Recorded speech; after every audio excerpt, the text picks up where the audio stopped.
वाङ्मे मनसि प्रतिष्ठिता मनो मे वाचि प्रतिष्ठितम् आविराविर्मयेधि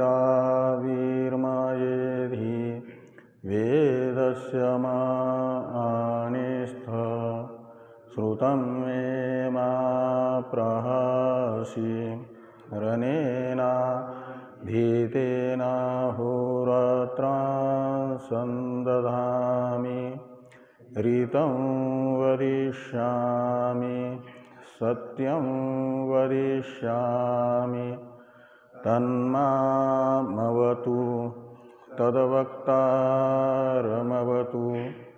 अवतु माम् अवतु वक्तारम् अवतु वक्तारम्। ॐ शान्ति शान्ति शान्तिः। शङ्करं शङ्कराचार्यं केशवं बादरायणं सूत्रभाष्य कृतो वन्दे भगवन्तौ पुनः पुनः। ईश्वरो गुरुरात्मेति मूर्तिभेदविभागिने व्योमवद्व्याप्तदेहाय दक्षिणामूर्तये नमः। ॐ शान्ति शान्ति शान्तिः।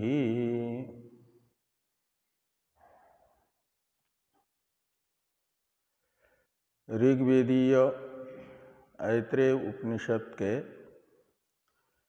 तृतीय अध्याय के प्रथम खंड की प्रथम कंडिका के व्याख्यान रूप भाष्य की चर्चा हम लोग कर रहे हैं।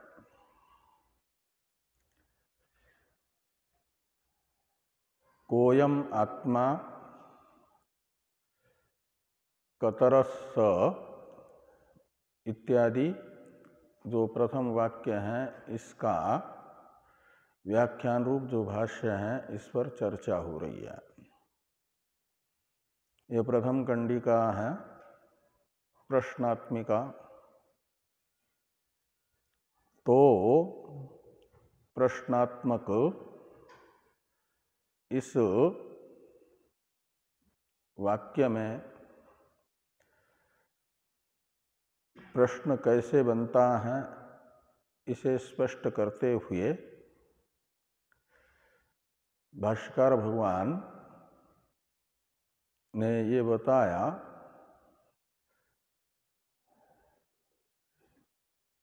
कि हम यानी पहले तो प्रश्न का वामदेव जी जिस आत्मा की उपासना यानी ज्ञान प्राप्त करके उपासमय में उपासन यहाँ पर ज्ञानार्थक है। तो वामदेव जी ने जिसका साक्षात्कार करके अमृतत्व को प्राप्त कर लिया, उसी आत्मा को जानने के लिए हम भी प्रवृत्त हुए हैं। तो वह आत्मा कौन है, ये एक प्रश्न हुआ। इस प्रश्न के अनुपपत्ति विषयक आशंका हुई, उसका समाधान भी किया गया।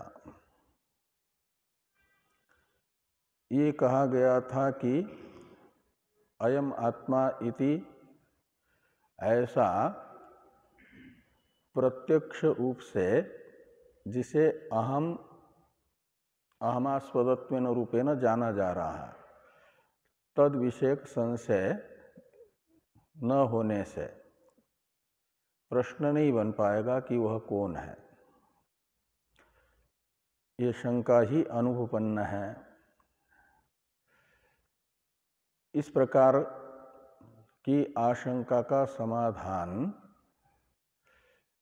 प्रश्न अर्थ में भी और विचार अर्थ में भी कर दिया गया था। टीका में टीकाकार ने किया था इसका समाधान। फिर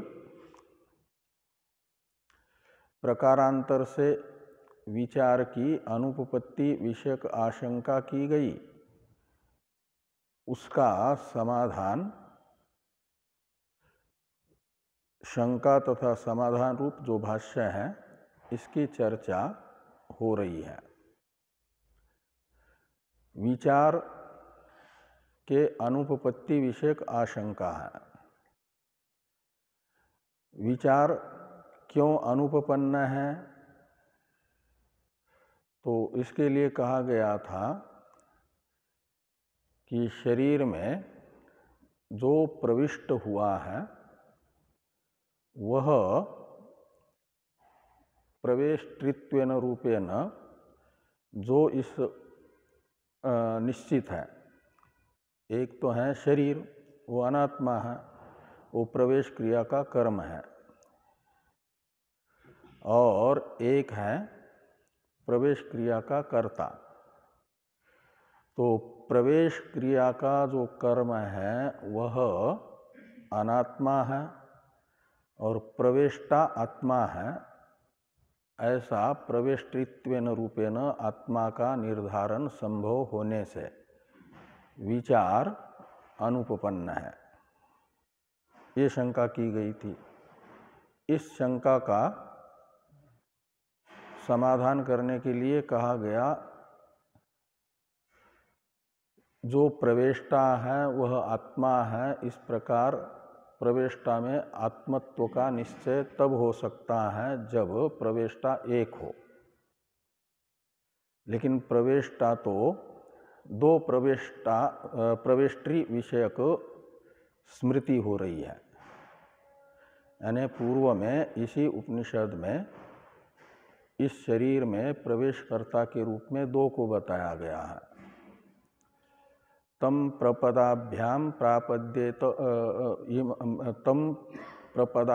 प्रापद्यत ब्रह्म इमं पुरुषम, इस वाक्य के द्वारा बताया गया कि एक ने प्रपद द्वारा प्रवेश इस शरीर में किया है। वो शरीर में एक प्रवेष्टा है, प्रपद से प्रवेश करने वाला, और ये स एतम एव सीमानं विदारयतया द्वारा प्रापद्यत, इस वाक्य के द्वारा बताया गया एक प्रवेशकर्ता। इस प्रकार दो प्रवेशकर्ता हुए। तो जो प्रवेश करता है वह आत्मा है, ऐसा निर्धारण करने के लिए तो दो, एक ही शरीर में दो ने प्रवेश करने के कारण मानना होगा दो आत्माएं हैं। विशेष का निर्धारण नहीं हो पाएगा कि इन दोनों, तो ये हो जाएगा कि इन दो में से आत्मा कौन है। प्रपद से जिसने प्रवेश किया उसे आत्मा माना जाए, या मूर्धा से जिसने प्रवेश किया उसे आत्मा माना जाए। इस प्रकार का संशय बना रहेगा, और इस संशय का निवर्तक यथार्थ निर्णय अनुकूल विचार की उपपत्ति ही होगी, अनुपपत्ति विषयक शंका नहीं होगी। इस प्रकार ये शंका बन सकती है। ये कहा गया एवं जिज्ञासा पूर्वम अन्योन्यम पृच्छताम अतिक्रांत विशेष विषय स्मृति श्रुति संस्कार जनिता स्मृति रजायत, इस वाक्य के द्वारा। और वह अलग अलग एक ही शरीर में दो प्रवेशकर्ता को बताने वाला प्रमाणभूत वाक्य बताया गया श्रुति का, तम प्रपदाभ्याम एक, और दूसरा स एतम एव सीमानं विदारयतया द्वारा प्रापद्यत, ये दो श्रुति प्रमाण बता रहे हैं एक ही शरीर में दो का प्रवेश। अब कोई ये यदि कहता है कि नहीं, इन वाक्यों के द्वारा दो को नहीं बताया जा रहा, ये नहीं है प्रमाण एक शरीर में दो के प्रवेश में, अपितु भाष्य में ये तम एव पुरुषम द्वे ब्रह्मणि इत्यादि जो वाक्य हैं, इस वाक्यस्थ ये तम एव पुरुषम, इस वाक्य से कोई ये लेना चाहे कि तम इमं पुरुषम, क्या नाम कौन सा है वो,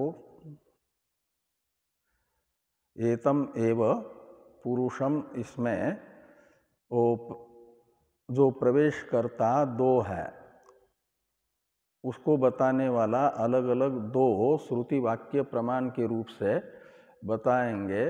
उनमें से एक होगा एतम एव पुरुषम, ये श्रुति वाक्य है ना कि भाष्य वाक्य। इस विषय एक शंका आई थी ना, और ये कहा था कि इसे आप नहीं कह सकते प्रमाण, इति न तु भ्रमितव्यम। तो यहाँ पर अत्र ये जो एतम एव के बाद में टीका थी, उसमें कहा गया था कि न तु एतत् एतम एव इति अनेन एतम एव पुरुषम ब्रह्म ततमम अपश्यत, ये वाक्य एक है। और दूसरा वाक्य द्वे ब्रह्मणि वेदितव्ये, इन दो वाक्यों के द्वारा एक शरीर में दो का प्रवेश बताया जा रहा है श्रुति से। ये दो श्रुति वाक्य हैं। इस प्रकार का भ्रम कोई न पाले।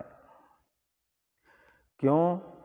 तो ये कहा इसलिए कि जो ये तम एव पुरुषम ब्रह्म ततमम अपश्यत, ये वाक्य तो भेद बताने वाला नहीं है, अपितु त्वमर्थ का तदर्थ के साथ ऐक्य बताने वाला महावाक्य है।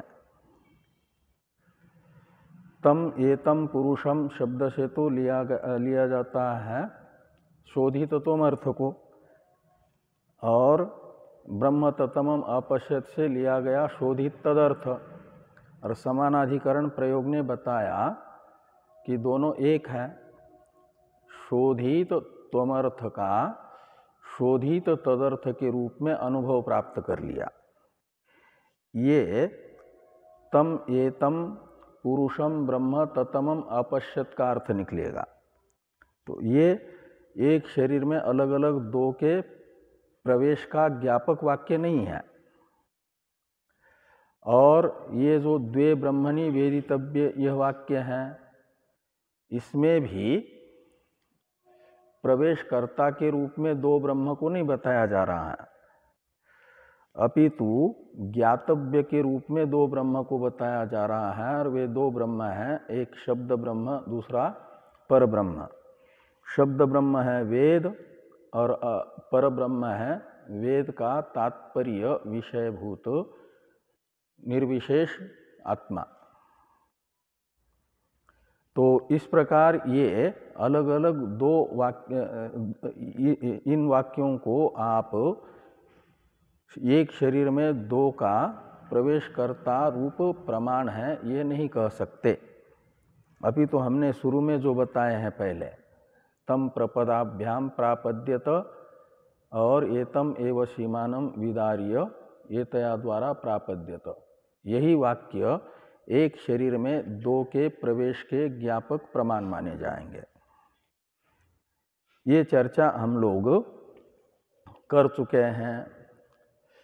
भाष्य में जो तेच अस्य पिंडस्य आत्मभूते वाक्य है, इसकी अवतरण टीका है कि तथापि तयोर्द्वयोः कथम आत्मत्व शंका इत्यत आह तेच इति।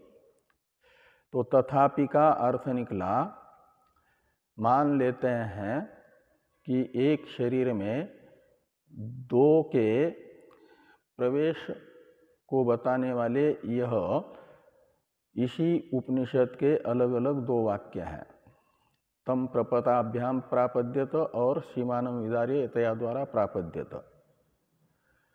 ऐसा मान लेने पर भी इन वाक्यों से एक शरीर में प्रवेश करता दो बताए गए हैं, ऐसा मान लेने मात्र से ये तथापि का अर्थ होगा।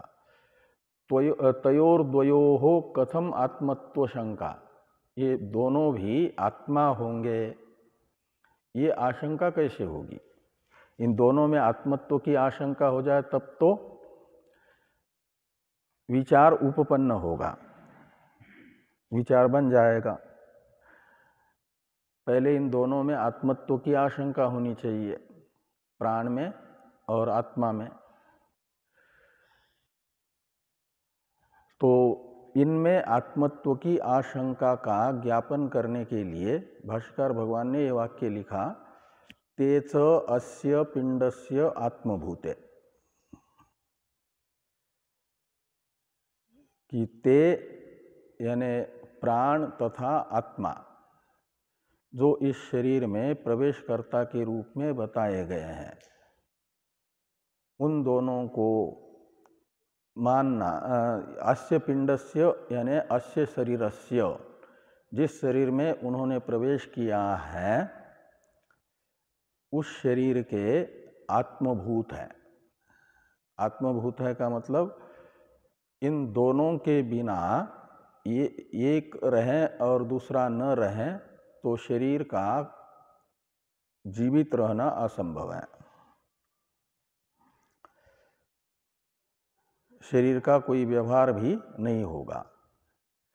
जिसके बिना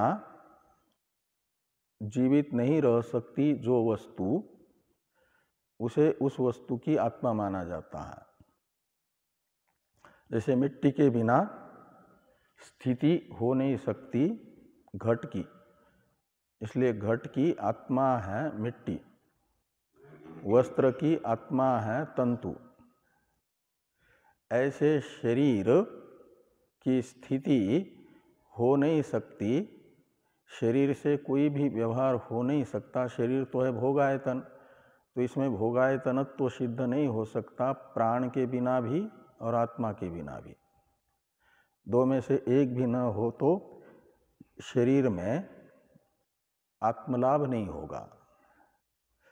इसलिए ये कहा गया कि अस्य पिंडस्य तेच आत्मभूते। इसका अर्थ करते हैं टीकाकार कि तयोः अंतरेण विना शरीर स्थिति अभावात् तयोः आत्मत्व शंका इत्यर्थ। तो तयोः अन्यतरेण का मतलब है उन दो में से किसी एक के बिना भी, अंतरेण विना, दो में से एक भी न हो तो शरीर स्थिति अभावात्, शरीर की सत्ता सिद्ध नहीं होगी। इसलिए तयोः आत्मत्व शंका, तो जिसके बिना जिसकी सत्ता सिद्ध नहीं होती उसे उस वस्तु की आत्मा माना जाता है। तो इन दोनों के बिना शरीर की सत्ता सिद्ध नहीं हो पा रही है, इसलिए शरीर की आत्मा इन दोनों को माना जा सकता है। इस प्रकार इन दोनों में आत्मत्व की आशंका होगी। पहले तो दो का शरीर में प्रवेश हुआ, ये प्रामाणिक है, इस पर विचार भाष्य में हुआ। अब शरीर में प्रविष्ट जो दो हैं उन दोनों में भी आत्मत्व की आशंका होने पर विचार की उपपत्ति होगी, नहीं तो विचार अनुपपन्न नहीं होगा। तो इन दोनों में आत्मत्व की आशंका कैसे हो रही है, इस प्रश्न का उत्तर देने के लिए भाष्य में तेच अस्य पिंडस्य आत्मभूते ये वाक्य लिखा गया। तो इनमें आत्मत्व की आशंका हो रही है। अब आगे तयो अन्यतर आत्मा उपास्यो भवितुम अर्हति, ये जो भाष्य वाक्य है इसकी अवतरण टीका है, इसे देखिए कि एवं विचार अपेक्षिताम आत्मद्वय स्मृतिम उक्त्वा विचारम आह तयो अन्यतर इति। एवं यानी उक्त प्रकार से भाष्यकार भगवान ने आपके एवं जिज्ञासा से लेकर के तेच अस्य पिंडस्य आत्मभूते यहाँ तक के ग्रंथ से जो विचार अनुकूल स्मृति है उसका प्रतिपादन किया है। ये यहाँ पर कह रहे हैं एवं विचार अपेक्षिताम, यानी विचार की सिद्धि के लिए विचार के द्वारा अपेक्षित जो आत्मद्वय विषयनी स्मृति है उस स्मृति का कथन हो गया।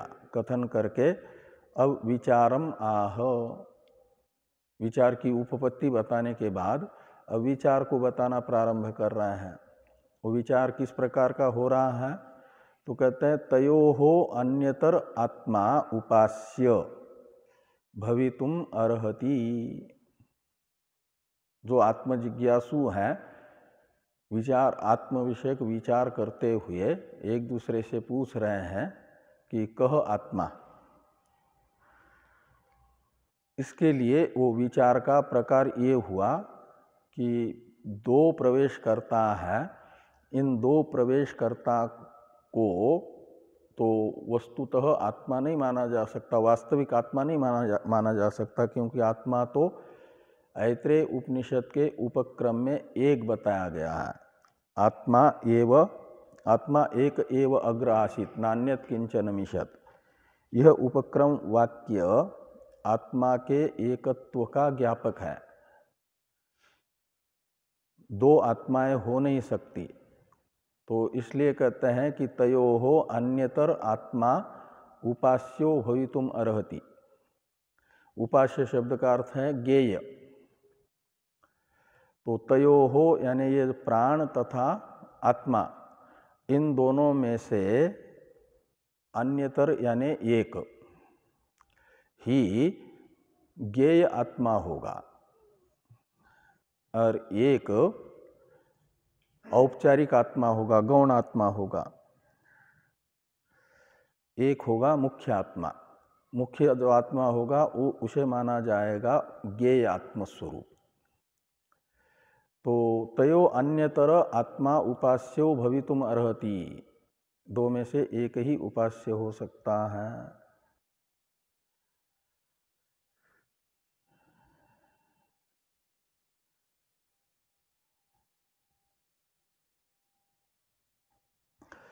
इसके लिए एक ही उपास्य होगा, दो उपास्य नहीं हो सकते। उपास्य यानी ज्ञेय। इसे बताने वाला प्रमाण बताते हैं टीकाकार कि आत्मा वा इदम एक एव इति एकस्यैव ज्ञेयत्व उपक्रमात् न द्वयोः उपास्यत्वम इत्यर्थ। तो आत्मा वा इदम एक एव इति एकस्यैव ज्ञेयत्व उपक्रमात्। तो आत्मा वा इदम एक एव अग्र आसीत, इस उपक्रम वाक्य में ज्ञेयत्वेन रूपेण एक ही आत्मा का कथन होने से न द्वयोः उपास्यत्वम यानी ज्ञेयत्वम, ये तयो अन्यतर इस वाक्य का अर्थ निकलेगा। अब आगे हैं भाष्य में कि यो अत्र उपास्य कह स आत्मा इति विशेष निर्धारणार्थम पुनः अन्योन्यम पपृच्छु विचारयन्त।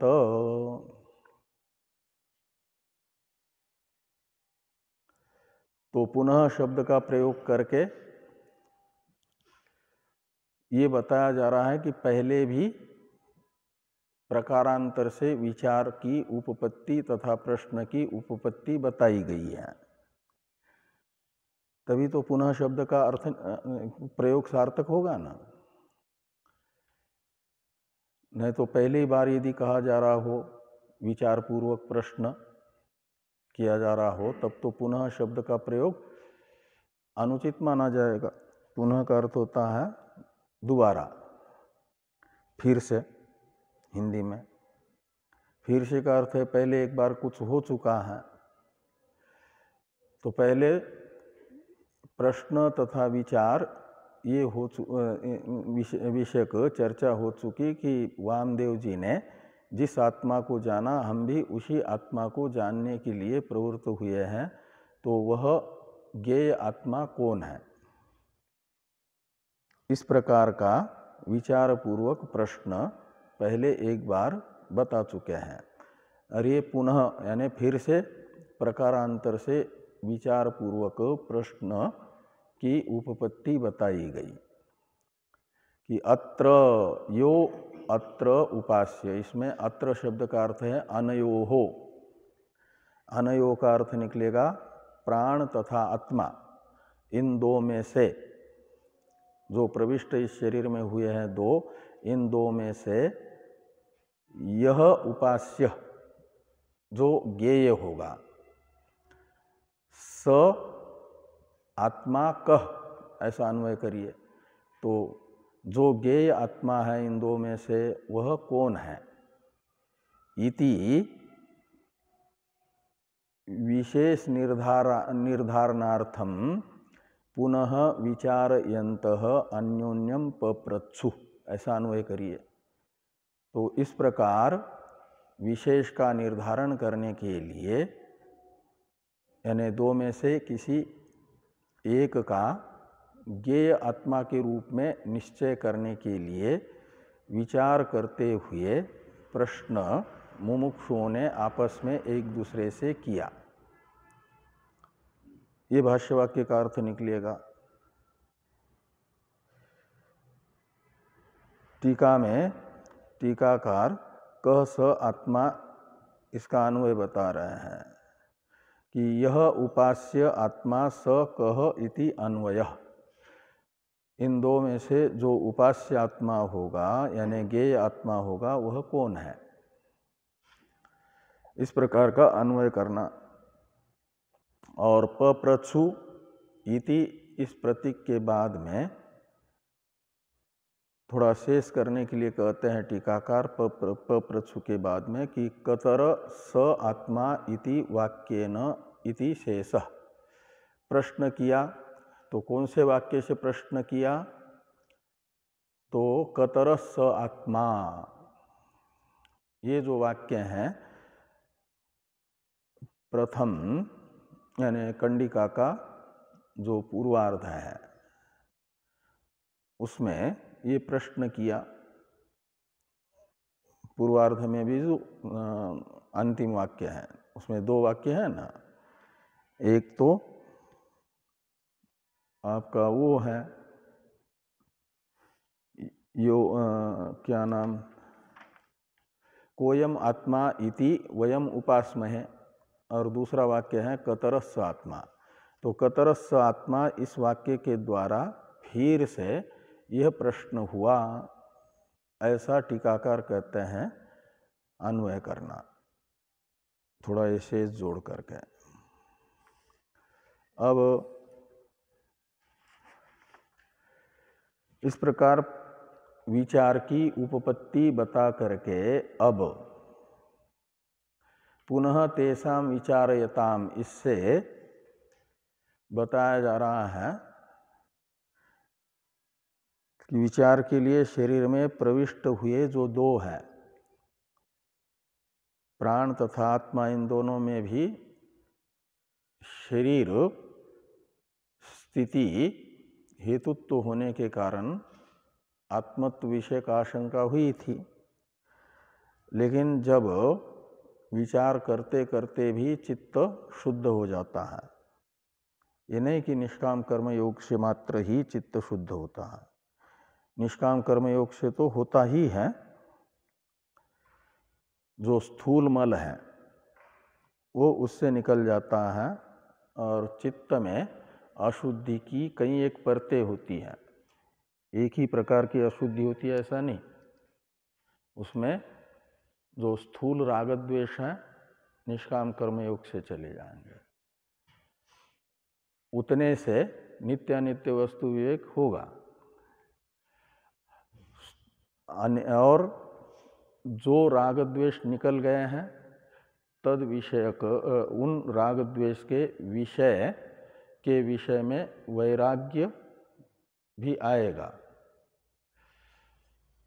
मुमुक्षादि भी होगी, फिर विचार में प्रवृत्त होंगे। विचार ही श्रवण मनन है, तो उससे भी जो सूक्ष्म राग द्वेष है, जो स्थूल राग द्वेष से विलक्षण है, आत्मा में चित्त को लगाने में प्रतिबंधक है, उनकी निवृत्ति विचार से होती है। श्रवण से मनन से कुछ दोष निकल जाते हैं। उससे फिर जैसे जैसे दोष निकलते जाएंगे वैसा वैसा शुद्ध चित्त हो जाता है, यानी चित्त की शुद्धि का उत्तर उत्तर उत्कर्ष होता जाता है इन साधनों से, अंतरंग साधनों से भी। और फिर इन जो वास्तविक आत्म तत्व है उसके अभिमुख चित्त होना प्रारंभ होता है।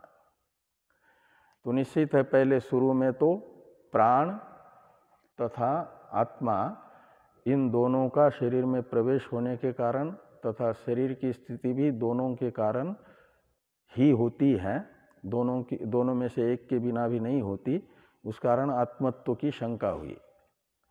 लेकिन धीरे धीरे जो इन दो में से वास्तविक आत्मतत्व होगा उसके आत्मत्वेन रूपेण निर्धारण के ओर बुद्धि आगे बढ़ती है, और जो अनात्मा है उसके अनात्मत्व निश्चय से युक्त हो जाती है। तो प्राण तथा आत्मा, इन दो में से प्राण है वस्तुतः अनात्मा, लेकिन शरीर की स्थिति उस अनात्मा शरीर के प्राण के बिना भी नहीं हो पाती ना, इसलिए औपचारिक आत्मत्व है उसमें, गौण आत्मत्व है। तो गौण आत्मा में अनात्मत्व बुद्धि और मुख्य आत्मा में आत्मत्व बुद्धि धीरे धीरे दृढ़ होती जाती है। ये यहाँ पर पुनः तेषाम इत्यादि वाक्य से भगवान भाष्यकार बता रहे हैं कि एवं विचारे क्रियमाणे अति परिशुद्ध अंतःकरणत्वात् तेषाम प्रपदाभ्याम प्रपन्ने करणत्वेन अनात्मत्व निश्चयो। आगे क्या है? मूर्धा प्रविष्ट उपलब्धित्वेन, ऐसा है। मूर्धा प्रविष्ट अलग अलग पद हैं दो।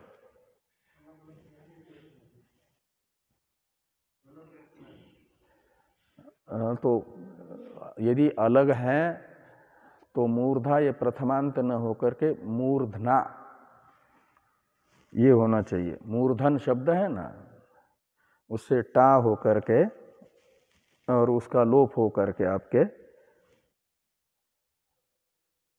उपधा संज्ञा होती है ना आकार की, अंतिम वर्ण के पूर्व में जो अच है उसकी उपधा संज्ञा होती है, और उस उपधा संज्ञक आकार का लोप होता है, टित परे रहते।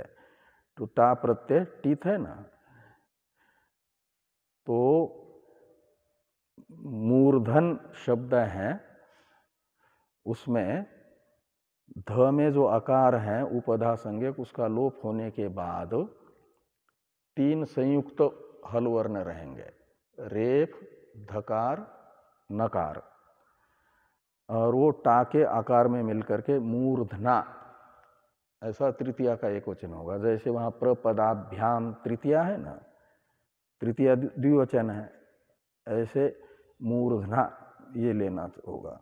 और मूल श्रुति में भी ये तया द्वारा प्रापद्यत, इसमें द्वारा शब्द से जिसको लिया गया है ना, वो द्वार कौन है? मूर्धा। इसलिए अलग पद है तो मूर्धना ऐसा तृतीयांत होना चाहिए। प्रथमा का वहाँ अन्वय नहीं लगेगा ना, प्रथमा का अन्वय नहीं लगता है। ये निकलता है कि मूर्धा द्वारा प्रविष्टे, ये सप्तमी है प्रविष्टे, उसमें आय आदेश होकर के लोप हो गया है, यकार का लोप शाकल्य से आदि गुणों से जो गुण प्राप्त रहेगा उसका यकार का लोप असिद्ध होने से नहीं हुआ। तो प्रविष्ट है किसमें, श्रृंगेरी वाले में, हाँ तो मूर्धना होना चाहिए तृतीयांत। और यदि एक होता तब भी चलता समास करके, लेकिन उस समय फिर मूर्धा में जो धकार में आकार है वो रस्व रहता। जैसे राजपुरुष में राजन शब्द है ना, तो नकार का लोप हो जाता है। ऐसे मूर्धन में समास होता मूर्धना प्रविष्ट इति मूर्ध प्रविष्ट, ऐसा बनता राज्ञ पुरुष राजपुरुष के तरह। तो आकार गलत हो जाता, इसलिए दोनों पक्ष में गलत है। तो मूर्धना अलग पद रखना है तो ऐसा बनेगा। तो मूर्धना प्रविष्टे उपलब्धित्वेन आत्मत्व निश्चय च अभूत इत्याह। तो ये कहते हैं एवं विचारे क्रियमाणे सति, ये सती सप्तमी है। तो इस प्रकार ये जिज्ञासु आत्म जिज्ञासु परस्पर बैठ करके विचार कर रहे हैं, एक दूसरे से प्रश्न करते हुए, और फिर विचार करते करते क्या हुआ तो कहते हैं अतिशुद्ध अंतःकरणत्वा। तो जैसे जैसे साधन अंतरंग जो है बढ़ता जाएगा अभ्यास उसका, वैसी वैसी चित्त की शुद्धि भी बढ़ती जाएगी। इसलिए कहा अति परिशुद्ध अंतःकरणत्वात्, श्रवण मनन से उनका अंतःकरण परिशुद्ध हो गया। इसलिए क्या हुआ कि तेषाम, तेषाम यानी आत्मजिज्ञासु नाम, प्रपदाभ्याम प्रपन्ने करणत्वेन अनात्मत्व निश्चयो अभूत, ऐसा लगाना। तो विचार करने वाले आत्मजिज्ञासुओं का यह निश्चय हुआ कि जिसने इस शरीर में प्रपद द्वारा प्रवेश किया है, प्रपन्ने यानी प्रविष्टे,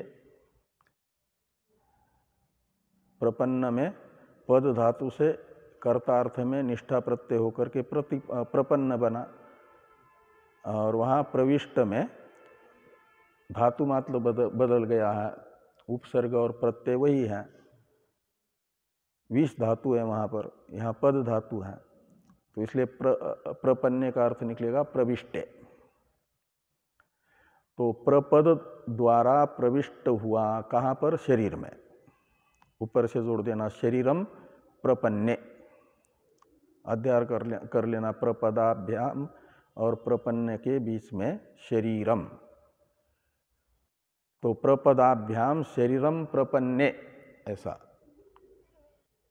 तो प्रपद द्वारा शरीर में प्रविष्ट हुआ, वो कैसा है, प्राण है, वह करण है। प्राण ही का गौण रूप है ज्ञानेन्द्रिया तथा कर्मेंद्रिया, इसलिए उनको भी गौण प्राण कहा जाता है ना। तो ये है करण संघात रूप, कौन, प्राण। प्राण शब्द से लेना संपूर्ण करण समूह को, और जो करण होता है वह अनात्मा होता है।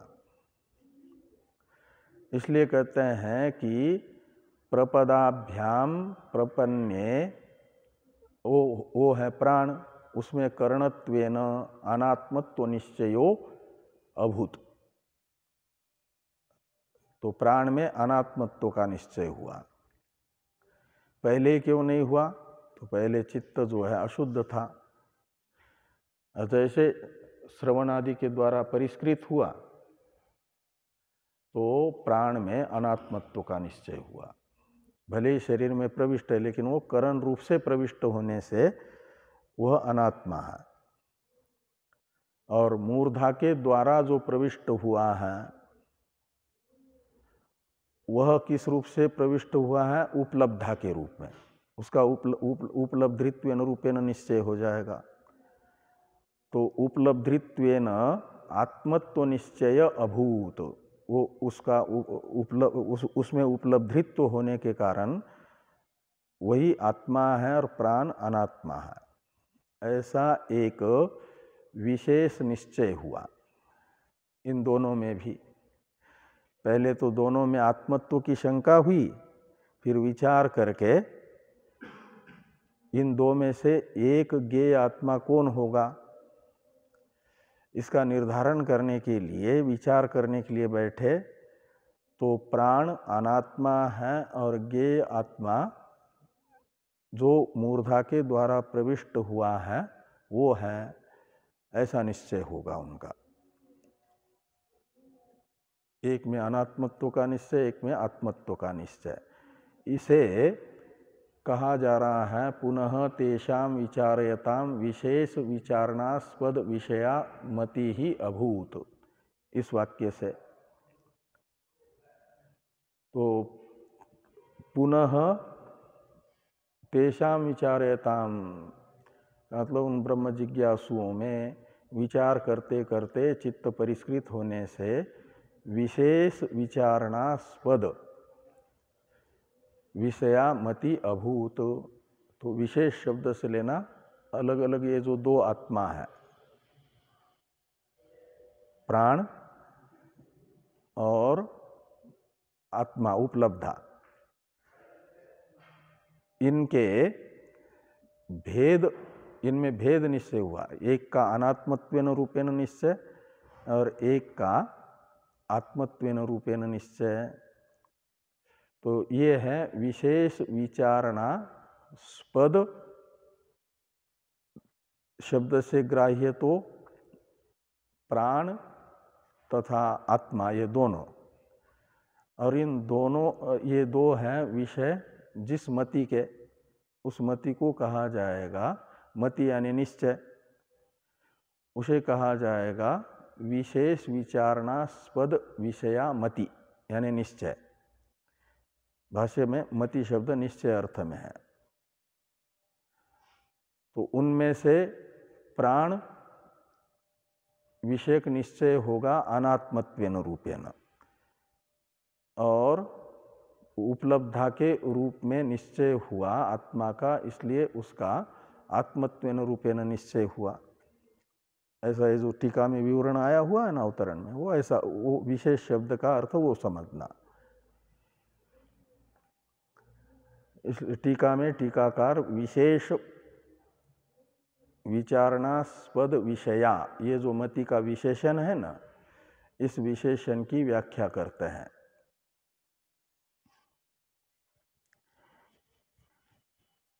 तो टीका को देखिए, विचारणास्पद प्राण आत्मद्वय विषया एकस्मिन् करणत्वेन अपरस्मिन् उपलब्धित्वेन प्रकारेण विशेष रूपा मति अजायत इत्यर्थ। तो ये विशेष विचारणास्पद विषया, इस विशेषण का ये अर्थ निकलेगा कि विचारास्पद जो प्राण तथा आत्मा ये दो हैं, विचार के विषय, आस्पद कहते हैं विषय को, इनमें से एक में यानी प्राण में, एकस्मिन् शब्द से प्राण को लीजिए, एकस्मिन् प्राणे करणत्वेन विशेष रूपा मति अजायत। तो अनात्म करणत्व होने से अनात्मत्व का निश्चय हुआ, और अपरस्मिन्, अपरस्मिन् से लेना आत्मा को, तो अपरस्मिन् आत्मनि उपलब्धित्वेन प्रकारेण, उपलब्धित्व प्रकार से विशेष रूप मति हुई का मतलब आत्मत्व बुद्धि हुई, आत्मत्व निश्चय हुआ। अब कथम, ये प्रश्न वाक्य है, इसका अवतरण लिखते हैं टीकाकार।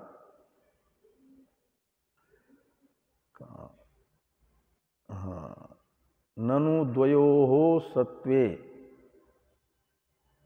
इयं विशेषमति ही स्यात् तदेव नास्ति इति शंकते कथम इति। कहते हैं दो यदि हो तब तो ये एक में करणत्वेन रूपेण निश्चय और एक का आत्मत्वेन रूप उपलब्धित्वेन रूपेण निश्चय ये माना जा सकता है।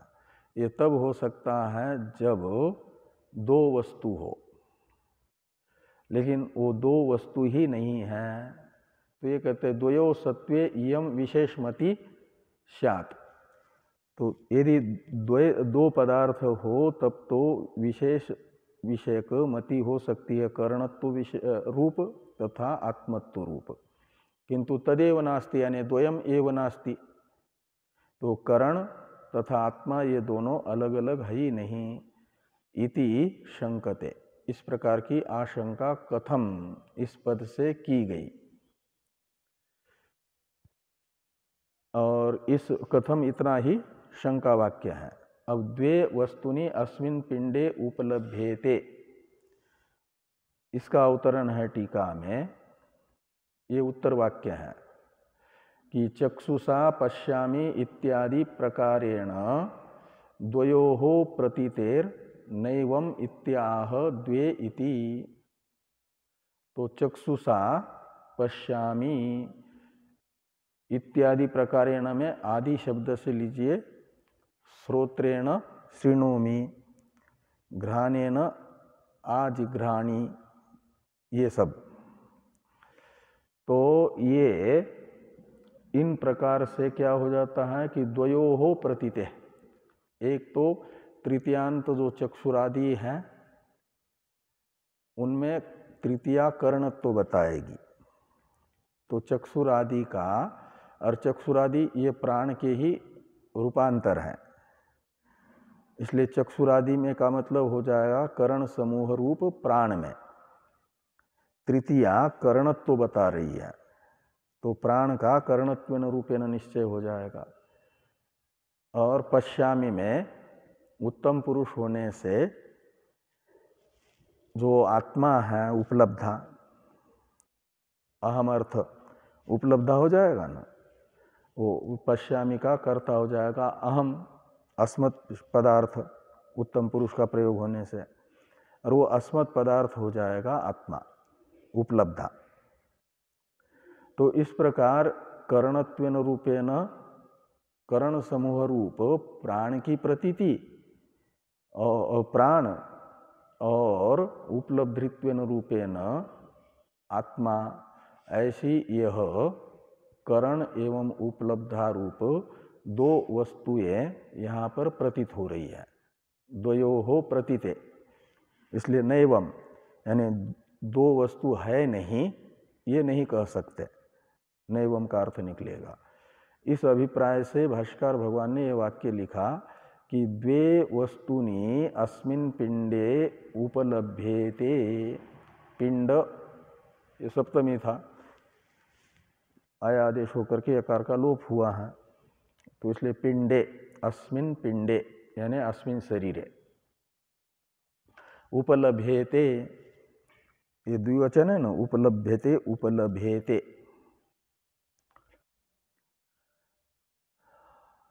तो दो पदार्थ यहाँ पर प्रतीत हो रहे हैं, एक करण और एक उपलब्धा, उपलब्धि का करण और एक उपलब्धि का आश्रय।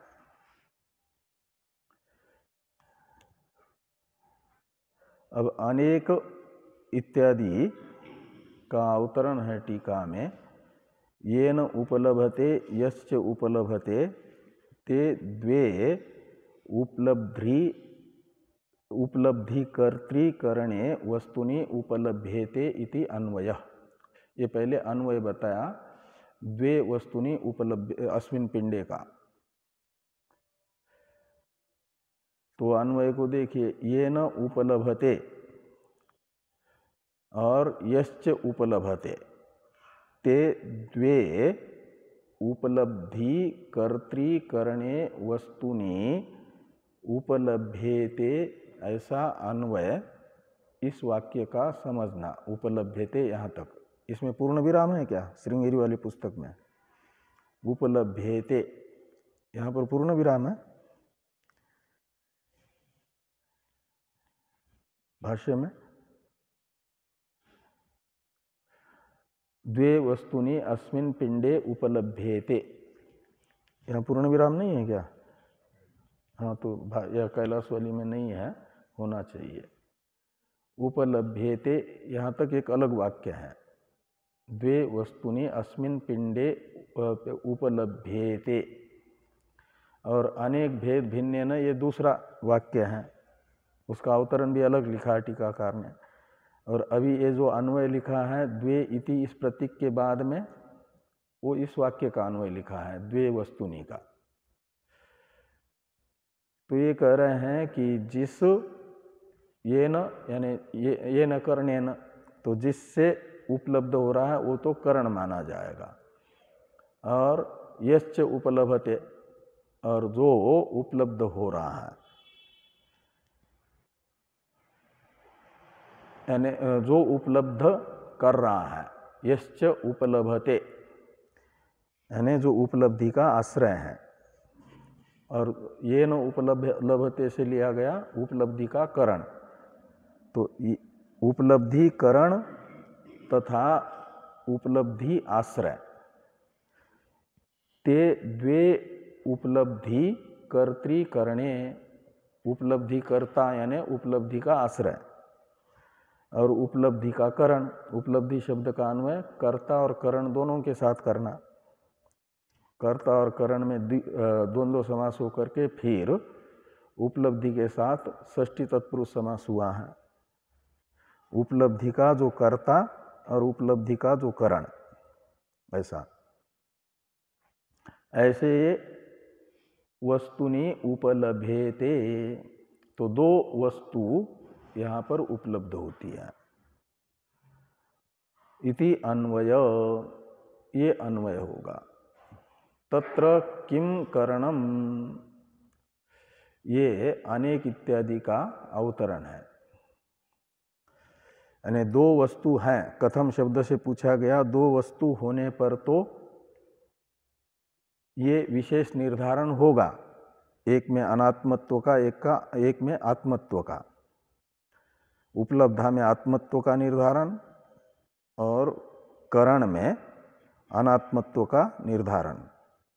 उसके लिए करण तथा उपलब्धा ऐसी दो वस्तुएं होनी चाहिए, लेकिन दो वस्तु है ही नहीं वेदांत के अनुसार, तो एक ही वस्तु है, एक में व द्वितीय। तो दो वस्तु न होने से यह विशेष निश्चय नहीं होगा।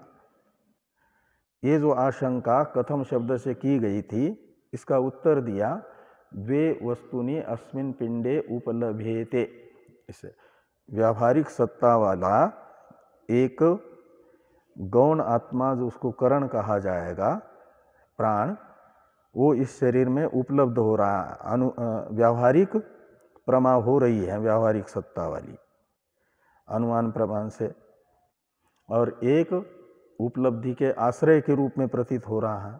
ऐसे दो आत्मा प्रतीत हो रहे हैं, दो पदार्थ हैं, उसमें से एक में अनात्मत्व का निश्चय करण में, और एक में आत्मत्व का निश्चय हो सकता है। ये यहाँ पर यहाँ तक के ग्रंथ से बताया गया, द्वे वस्तुनि अस्मिन् पिंडे उपलभ्येते। अब अनेक भेद भिन्नेन, इससे ये बताया जा रहा है कि इन दो वस्तुओं में से अनात्मा कौन है और आत्मा कौन है। अनात्मा होगा करण और आत्मा होगा उपलब्धा। इसके लिए ये विचार आगे आ रहा है अनेक भेद भिन्नेन भाष्य में।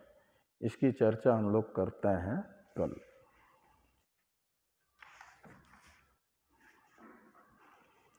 ओम वाङ्मे मनसि प्रतिष्ठिता मनो मे वाचि प्रतिष्ठितम् आविराविर्मयेधि वेदस्य म आनिस्थ श्रुतं मे मा प्रहासि रनेनाधीतेनाहोरात्रान् सन्दधामि ऋतं वदिष्यामि सत्यं वदिष्यामि तन्मामवतु तद्वक्तारमवतु अवतु माम् अवतु वक्तारम् अवतु वक्तारम्। ॐ शान्ति शान्ति शान्तिः। शङ्करं शङ्कराचार्य केशवं बादरायणं सूत्रभाष्य